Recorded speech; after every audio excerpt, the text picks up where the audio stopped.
Good afternoon, everyone. It's so nice to see all of you. I really cannot express my gratitude for all of you making time here on a Saturday, listening to a tech talk. I've tried to keep it simple. This is just the tip of the iceberg in the preparations that we go through year on year, during the sale days. But I also know it's a Saturday afternoon and you're all not willing to listen to, very in-depth technical discussions. But feel free to catch me post the session and ask me any question that you want to, and I'll be happy to answer that. Of course, my topic today, as all of you know, is the infrastructure readiness for the mega sale days.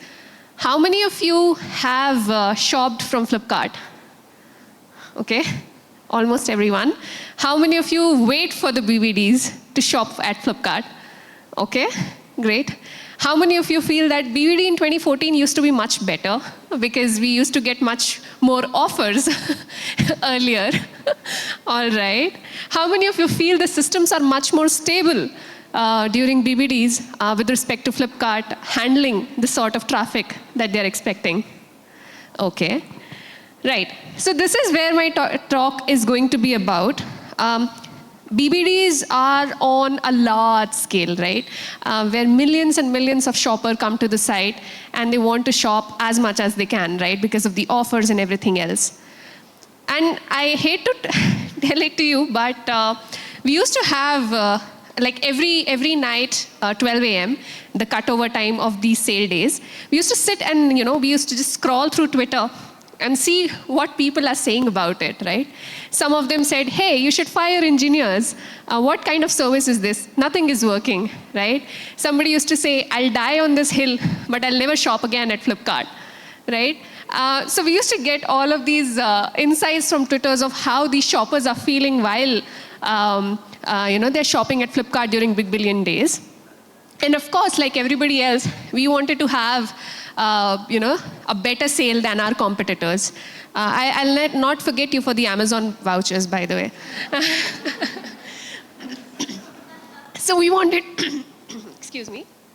So we wanted to have a better sale than our competitors. And the most basic thing that you can do to have better sale is to give the better experience to your users, right? Where your payments do not fail. So you shop and you see a great deal, but then as soon as you land on your cart or on the checkout page, your payment fails or something breaks, right? It's harrowing to see that happen with your customers because they're willing to buy, right? They're willing to buy and yet you're not giving them the platform to buy in the right manner, right? So that was our number one goal. That, hey, we do not want to fail this time. And trust me, the 2023 BBD that happened, we did not fail even once. There was absolutely zero failover. That is why this is the first time that I'm giving this talk about infrastructure readiness for sale days at BBD. My ticker doesn't seem to be working. Okay. Just introducing myself, I'm Varsha Saha. I've been a part of tech for the last 10 plus years now, and I have a huge passion of building the right customer experiences. I'm always up for some chai. I'm definitely going out shopping, and of course learning, right? So any of you who have the same kind of vibes as me, chai and shopping, please hit me up any weekend and I'll be ready to take you out on a date. How are sales different from BAU? I'm just diving in right into the topic so that none of you doze off while I'm kind of covering the deeper technical details of it. When I say BAU, what does that exactly mean? Right, it's business as usual, right? Right now, all of you are sitting here not browsing any sites. Maybe one or two, but not many of you are browsing any sites right now, right? Which is what we call as BAU, which is why I'm standing here, because there's no rush. There's no peak traffic. The kind of traffic that we have right now is exactly how we are expecting it to be. It's consistent. So at this point of time, if you see any of our traffic graphs, it'll be quite normal, right? You won't see any huge spike in the traffic, which is what we call as BAU. Right? How is BAU different from sales? Sales have these, because we advertise a lot, we talk about these sale days a lot. We know that at 12 a.m. or even at 12 p.m., people are coming to Flipkart and they're looking for something, right? And maybe they don't want to buy, but maybe they just want to see what kind of offers we are offering, right? So that is how sale days are different from BAU, because in sale days, I'll be at flipkart.com, and in BAU, I'm at Delta Hub.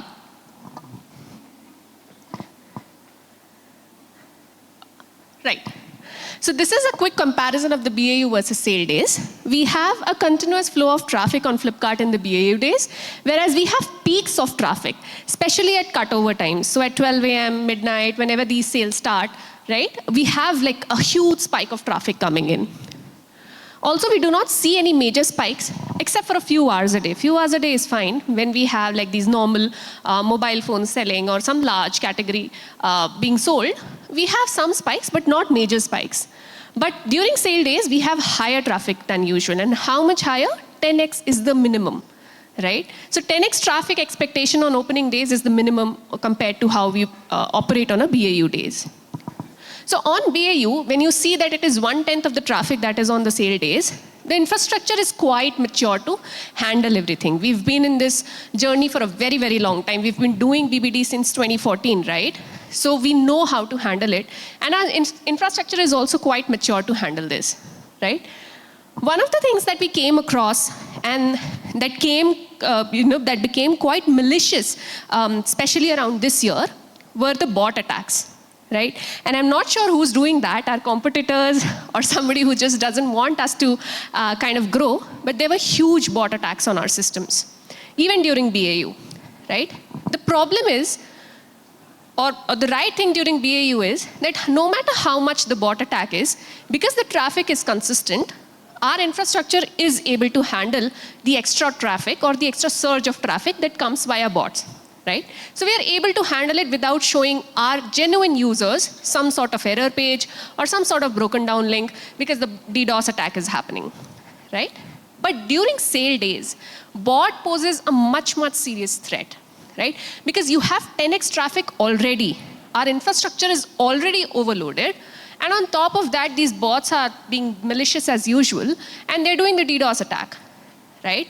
So it is very, very highly likely that your systems will go down if there's a bot attack, right? So that poses a serious threat on our systems. Sorry, can I just go back to this? Okay. The impact of losses, of course, every e-commerce company is also about making profit at the end of the day, right? Any e-commerce company is about that. During BAU, the impact of these losses is quite minimal, right? Because we know that there's consistent traffic, plus there is some bot traffic, and we have not shown any downtime to our users. But during sale days, huge losses are likely to incur. Imagine you coming to Flipkart, somebody has done a DDoS attack, the entire website is down. Or let's say entire website is not down, one channel is up, the other channel where you were doing it is down, right? Or let's say payments is down. All of these things can happen during high sale days, right? So hence the need for your infrastructure to be more sturdy during sale days. I think we can move. Right. So before every sale day, we have a couple of goals, right? And these goals remain consistent throughout your sale period. Right? Not just sale, it is a consistent goal even for your BAU, right? But of course, during sale days, you have to dig deeper and be more kind of aggressive towards getting towards these goals. One is, of course, the sustenance of traffic. As I spoke about, if there's 10x surge that we are expecting in our customers, as compared to our BAU, of course, our infrastructure will have to handle this much of surge, right? The second is zero impact on customer purchases. At the end of the day, you're all our customers, and we do not want to hamper your purchasing experience. If we do that, you're going to go on Twitter and bash us, right? And we don't want that to happen. As a business company, the GMV, the purchasing is the end goal, right? So we do not want any impact on that part of the funnel. As I spoke about, there should be no, because anyway our systems are overloaded and we do not want our systems to go down. And last is the observability and error handling, right? Why I talk about observability and error handling in general, which is applicable to any of these things that you might possibly be working on, is unless you have a visibility of what is going wrong in your system, there's absolutely no, right? So why is logging? Why is observability? Why is the measurement of your L0 vitals important, right? Because unless you know what is wrong, you will never be able to fix it. And hence it becomes as important as anything else. In fact, this is a prerequisite before you do anything major in your code bases, right? How you do error handling and how well you're observing the metrics is something that you all should do wherever you're working at.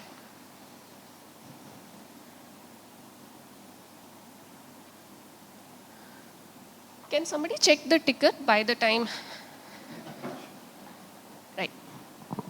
So to achieve these goals, we have a set of processes, right? How many are with load tests? Okay. How many of you have actively performed load tests in the organizations that you worked on? Okay, quite a few. How many of you are not aware of load tests? Because then I'll give some kind of detail around it and then move on. Okay, interesting. What is load test? A load test, as the name suggests, is loading our systems, right? It's a simulation of traffic that we are expecting during some day, right? For you, it might be some other customer or let's say some other business who are putting loads on your system. For us, it's the end customer who are shopping at Flipkart, right? So we try to mimic the kind of load that our systems are going to kind of take during these sale days, right? So how do you do it? You do it in two ways. One is a pod level load test, and the other is the central load tests. What is a pod level load test? Can we please go ahead to the next slide? Before I get to that, I just wanted to explain how this traffic, and this is just a very minimal description of the Flipkart infrastructure systems, because I'm not allowed to give a lot of details around it, right? When you hit flipkart.com, right, at least on web, you have two properties. You have the MWeb, which is where you can browse Flipkart via your mobile, and then you have the desktop, right?